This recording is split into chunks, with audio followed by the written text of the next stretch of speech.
ನಮಸ್ಕಾರ ಸ್ನೇಹಿತರೆ, ಇವತ್ತಿನ ವಿಡಿಯೋಗೆ ತಮ್ಮೆಲ್ಲರಿಗೂ ಸ್ವಾಗತ. ಸ್ನೇಹಿತರೆ, ಇಂದು ನಾವು ಸಾಮಾನ್ಯ ಎಂದುಕೊಂಡು ಕಡೆಗಣಿಸುವ ಒಂದು ಪ್ರಮುಖ ಸಮಸ್ಯೆಯ ಬಗ್ಗೆ ಮಾತನಾಡಲಿದ್ದೇವೆ. ನಿಮಗೆ ಪದೇ ಪದೇ ಗಂಟಲು ಶುದ್ಧಿ ಮಾಡಬೇಕೆನಿಸುವುದೇ? ಮೂಗಿನ ಹಿಂದಿನ ಭಾಗ ಮತ್ತು ಗಂಟಲಿನ ಒಳಗೆ ಏನೋ ಒಂದು ಅಂಟಿಕೊಂಡಿರುವಂತೆ ಭಾಸವಾಗುತ್ತದೆಯೇ? ಮಾತನಾಡುವಾಗ ಧ್ವನಿ ಭಾರವಾಗುತ್ತದೆಯೇ ಅಥವಾ ಕುಳಿತು ಹೋಗುತ್ತದೆಯೇ? ಈ ಲಕ್ಷಣಗಳಲ್ಲಿ ಯಾವುದಾದರೂ ನಿಮ್ಮಲ್ಲಿ ಇದ್ದರೆ ದಯವಿಟ್ಟು ಅದನ್ನು ಸಣ್ಣ ಸಮಸ್ಯೆ ಎಂದು ನಿರ್ಲಕ್ಷ್ಯ ಮಾಡಬೇಡಿ. ಏಕೆಂದರೆ ಇಂತಹ ಸಣ್ಣ ಲಕ್ಷಣಗಳೇ ನಿಧಾನವಾಗಿ ದೊಡ್ಡ ಸಮಸ್ಯೆಗಳಾಗಿ ಪರಿಣಮಿಸಬಹುದು. ಹಲವರು ಇದನ್ನು ಸಾಮಾನ್ಯ ಜಲದೋಷ, ಧೂಳು, ಅಲರ್ಜಿ ಅಥವಾ ಹವಾಮಾನ ಬದಲಾವಣೆಯ ಪರಿಣಾಮ ಎಂದುಕೊಂಡು ಹಲವು ತಿಂಗಳುಗಳವರೆಗೆ ನಿರ್ಲಕ್ಷ್ಯ ಮಾಡುತ್ತಾರೆ.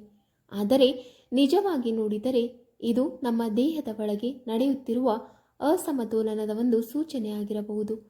ಬೆಳಿಗ್ಗೆ ಎದ್ದ ತಕ್ಷಣ ಗಂಟಲು ಶುದ್ಧಿ ಮಾಡಬೇಕಾಗುವುದು, ದಿನಪೂರ್ತಿ ಗಂಟಲಿನಲ್ಲಿ ಏನೋ ಅಂಟಿಕೊಂಡಿರುವ ಭಾವನೆ, ಮಾತನಾಡಿದಾಗ ಧ್ವನಿ ಸ್ಪಷ್ಟವಾಗಿ ಬರದಿರುವುದು, ಇವೆಲ್ಲವೂ ದೇಹದಲ್ಲಿ ಹೆಚ್ಚಾಗಿ ಕಫ ಜಮೆಯಾಗುತ್ತಿರುವ ಲಕ್ಷಣಗಳು ಆಗಿರಬಹುದು.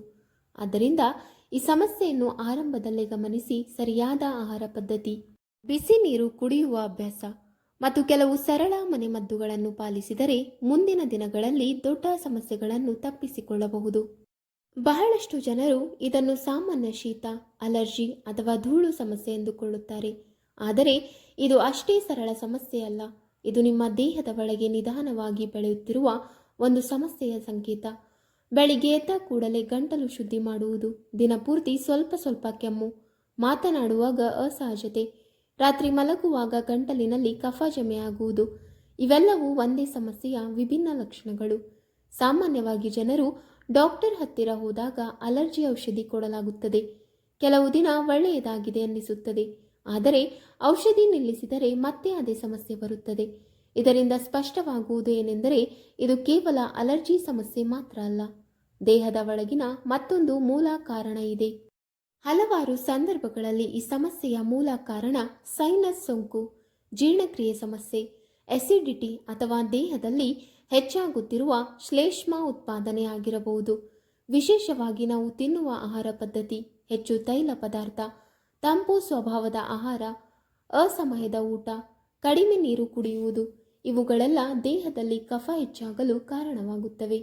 ದೇಹದಲ್ಲಿ ಕಫ ಪ್ರಮಾಣ ಹೆಚ್ಚಾದಾಗ ಅದು ಮೂಗಿನ ಹಿಂದಿನ ಭಾಗದಿಂದ ನಿಧಾನವಾಗಿ ಗಂಟಲಿಗೆ ಇಳಿಯುತ್ತದೆ. ಅದರಿಂದಲೇ ಗಂಟಲಿನಲ್ಲಿ ಯಾವಾಗಲೂ ಏನೋ ಅಂಟಿಕೊಂಡಿರುವಂತೆ ಅನಿಸುತ್ತದೆ. ಪದೇ ಪದೇ ಗಂಟಲು ಶುದ್ಧಿ ಮಾಡಬೇಕೆನಿಸುತ್ತದೆ. ಕೆಲವರಿಗೆ ರಾತ್ರಿ ಮಲಗುವಾಗ ಉಸಿರಾಟಕ್ಕೂ ತೊಂದರೆಯಾಗಬಹುದು. ಆದ್ದರಿಂದ ನಾವು ಕೇವಲ ಅಲರ್ಜಿ ಔಷಧಿ ಮೇಲೆ ಅವಲಂಬಿಸದೆ ಈ ಸಮಸ್ಯೆಯ ಮೂಲ ಕಾರಣವನ್ನು ಅರ್ಥ ಮಾಡಿಕೊಂಡು ಜೀವನ ಶೈಲಿ ಮತ್ತು ಆಹಾರ ಪದ್ಧತಿಯಲ್ಲಿ ಬದಲಾವಣೆ ಮಾಡುವುದು ತುಂಬ ಮುಖ್ಯ. ಸ್ನೇಹಿತರೆ, ಈ ಸಮಸ್ಯೆಗೆ ಎರಡು ಮುಖ್ಯ ಕಾರಣಗಳಿವೆ. ಮೊದಲನೆಯದು ಕ್ರೋನಿಕ್ ಸೈನೋಸೈಟಿಸ್. ಸೈನಸ್ ಒಳಗೆ ಜಮೆಯಾದ ಕಫ ನಿಧಾನವಾಗಿ ಮೂಗಿನ ಹಿಂದಿನ ಭಾಗದಿಂದ ಗಂಟಲಿಗೆ ಇಳಿಯುತ್ತದೆ. ಇದರಿಂದ ಗಂಟಲು ಯಾವಾಗಲೂ ತುಂಬಿರುವಂತೆ ಅನಿಸುತ್ತದೆ. ಪದೇ ಪದೇ ಗಂಟಲು ಶುದ್ಧಿ ಮಾಡಬೇಕಾಗುತ್ತದೆ. ತಲೆಭಾರ, ಮೂಗು ಮುಚ್ಚಿರುವ ಭಾವನೆ, ಕಣ್ಣುಗಳ ಸುತ್ತ ಒತ್ತಡ, ಇವುಗಳು ಕಾಣಿಸಿಕೊಳ್ಳಬಹುದು. ಈ ಸಮಸ್ಯೆ ದೀರ್ಘಕಾಲ ಮುಂದುವರೆದರೆ ಅದು ದಿನನಿತ್ಯದ ಜೀವನವನ್ನೇ ಅಸಹಜವಾಗಿಸುತ್ತದೆ.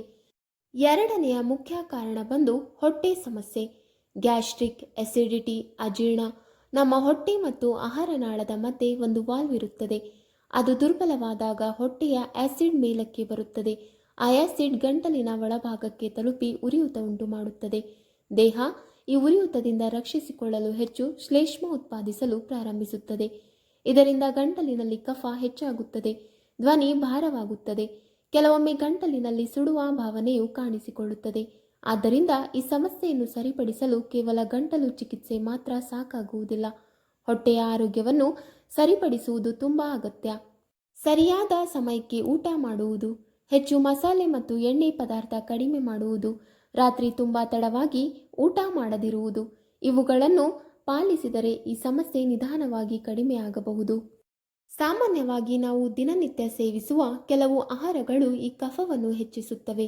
ಉದಾಹರಣೆಗೆ ಬಾಳೆಹಣ್ಣು, ಹಾಲು ಉತ್ಪನ್ನಗಳು, ಬ್ರೆಡ್, ಹೆಚ್ಚು ಅನ್ನ, ಚಾಕ್ಲೇಟ್ ಮತ್ತು ಕಾಫಿ.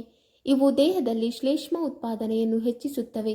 ಕಫ ಸಮಸ್ಯೆ ಇರುವವರು ಹೆಚ್ಚು ಬಾಳೆಹಣ್ಣು ತಿಂದರೆ ಸಮಸ್ಯೆ ಇನ್ನೂ ಹೆಚ್ಚಾಗಬಹುದು. ಹಾಗೆಯೇ ಹಾಲು, ಮೊಸರು, ಪನ್ನೀರ್ ಇವು ಶೀತ ಸ್ವಭಾವದ ಆಹಾರಗಳು.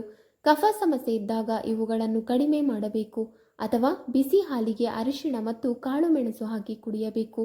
ಮಾರುಕಟ್ಟೆಯ ಬ್ರೆಡ್ನಲ್ಲಿ ಇರುವ ಪ್ರಿಸರ್ವೇಟಿವ್ ಮತ್ತು ಗ್ಲೂಟನ್ ದೇಹದಲ್ಲಿ ಉರಿಯೂತ ಹೆಚ್ಚಿಸುತ್ತವೆ. ಹೆಚ್ಚು ಅನ್ನ ತಿನ್ನುವುದರಿಂದ ಕಫ ಇನ್ನೂ ಹೆಚ್ಚಾಗುತ್ತದೆ.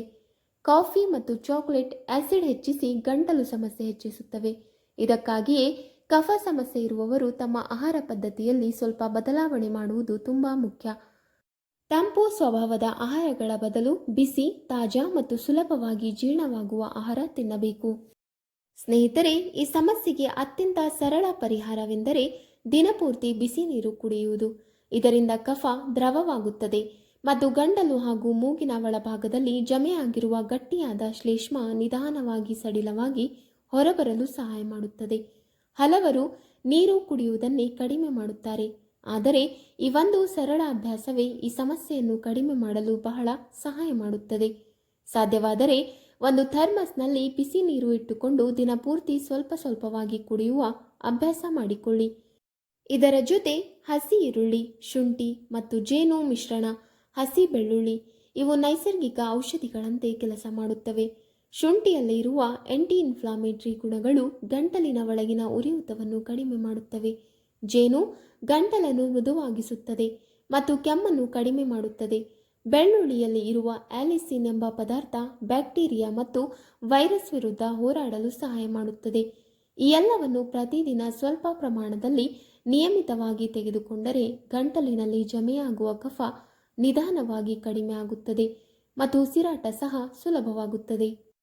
ಸ್ನೇಹಿತರೆ, ರಾತ್ರಿ ಮಲಗುವ ಮೊದಲು 2 ಲವಂಗವನ್ನು ಬಾಯಿಯಲ್ಲಿ ಇಟ್ಟು ನಿಧಾನವಾಗಿ ಚಪ್ಪರಿಸಿದರೆ ಗಂಟಲು ಒಳಗಿನ ಉರಿಯೂತ ಕಡಿಮೆ ಆಗುತ್ತದೆ, ಕಫ ಸಡಿಲವಾಗುತ್ತದೆ, ಉಸಿರಾಟ ಸುಲಭವಾಗುತ್ತದೆ. ಲವಂಗದಲ್ಲಿ ಇರುವ ಯೂಜಿನಾಲ್ ಎಂಬ ನೈಸರ್ಗಿಕ ಸಂಯೋಗ ಗಂಟಲಿನ ಒಳಗಿನ ನರಗಳನ್ನು ಶಾಂತಗೊಳಿಸಿ ಉರಿಯೂತ ಮತ್ತು ನೋವನ್ನು ಕಡಿಮೆ ಮಾಡಲು ಸಹಾಯ ಮಾಡುತ್ತದೆ. ವಿಶೇಷವಾಗಿ ರಾತ್ರಿ ಸಮಯದಲ್ಲಿ ಗಂಟಲಿನಲ್ಲಿ ಕಫ ಜಮೆಯಾಗುವುದು, ಮಲಗಿದ ತಕ್ಷಣ ಕೆಮ್ಮು ಶುರುವಾಗುವುದು, ಉಸಿರಾಟಕ್ಕೆ ತೊಂದರೆಯಾಗುವುದು ಇಂತಹ ಸಮಸ್ಯೆ ಇರುವವರಿಗೆ ಇದು ತುಂಬಾನೇ ಉಪಯುಕ್ತವಾದ ಸರಳ ವಿಧಾನವಾಗಿದೆ. ಇದರ ಜೊತೆಗೆ ಮಲಗುವ ಮೊದಲು ಬಿಸಿ ನೀರಿನ ಆವಿ ಒಳಗೆ ಎಳೆಯುವುದು ಕೂಡ ಬಹಳ ಒಳ್ಳೆಯದು. ಇದು ಮೂಗಿನ ಒಳಭಾಗ ಮತ್ತು ಗಂಟಲಿನ ಒಳಭಾಗವನ್ನು ತೇವವಾಗಿರಿಸಿ ಜಮೆಯಾಗಿರುವ ಕಫವನ್ನು ಸಡಿಲ ಮಾಡುತ್ತದೆ. ಮತ್ತೊಂದು ಮುಖ್ಯವಾದ ವಿಷಯವೆಂದರೆ ರಾತ್ರಿ ಊಟವನ್ನು ತುಂಬಾ ತಡವಾಗಿ ಮಾಡಬಾರದು ಮತ್ತು ತುಂಬಾ ಹೊಟ್ಟೆ ತುಂಬ ತಿನ್ನಬಾರದು. ಯಾಕೆಂದರೆ ಹೊಟ್ಟೆ ತುಂಬಾ ಭಾರ ಇದ್ದರೆ ಆಸಿಡ್ ಮೇಲಕ್ಕೆ ಬಂದು ಗಂಟಲಿನಲ್ಲಿ ಉರಿಯೂತ ಉಂಟು ಮಾಡುತ್ತದೆ ಮತ್ತು ಕಫ ಸಮಸ್ಯೆ ಹೆಚ್ಚಾಗುತ್ತದೆ. ಆದ್ದರಿಂದ ಸರಿಯಾದ ಸಮಯಕ್ಕೆ ಲಘು ಆಹಾರ ತಿನ್ನುವುದು, ನಂತರ ಲವಂಗ ಚಪ್ಪರಿಸುವುದು ಮತ್ತು ಬಿಸಿ ನೀರು ಕುಡಿಯುವುದು, ಈ 3 ಅಭ್ಯಾಸಗಳನ್ನು ಮಾಡಿದರೆ ರಾತ್ರಿ ಕಫ ಸಮಸ್ಯೆ ಬಹಳ ಮಟ್ಟಿಗೆ ಕಡಿಮೆ ಆಗಬಹುದು. ಸ್ನೇಹಿತರೆ, ಗಂಟಲು ಮತ್ತು ಮೂಗಿನಲ್ಲಿ ಪದೇ ಪದೇ ಕಫ ಜಮೆಯಾಗುವುದು ಸಾಮಾನ್ಯ ಸಮಸ್ಯೆ ಅಲ್ಲ. ಇದು ನಿಮ್ಮ ದೇಹದ ಒಳಗಿನ ದೊಡ್ಡ ಸಮಸ್ಯೆಯ ಸೂಚನೆ. ಸರಿಯಾದ ಆಹಾರ ಪದ್ಧತಿ, ಬಿಸಿ ನೀರು, ಶುಂಠಿ, ಬೆಳ್ಳುಳ್ಳಿ, ಲವಂಗ ಇಂತಹ ಸರಳ ಅಭ್ಯಾಸಗಳನ್ನು 20 ರಿಂದ 30 ದಿನಗಳವರೆಗೆ ನಿಯಮಿತವಾಗಿ ಮಾಡಿದರೆ ಈ ಸಮಸ್ಯೆ ನಿಧಾನವಾಗಿ ಕಡಿಮೆ ಆಗುತ್ತದೆ.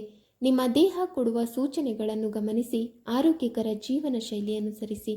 ಇದರ ಜೊತೆಗೆ ಪ್ರತಿದಿನ ಸ್ವಲ್ಪ ವ್ಯಾಯಾಮ ಮಾಡುವುದು, ಪ್ರಾಣಾಯಾಮ ಮತ್ತು ಆಳವಾದ ಉಸಿರಾಟ ವ್ಯಾಯಾಮ ಮಾಡುವುದು ಕೂಡ ಬಹಳ ಉಪಯುಕ್ತ.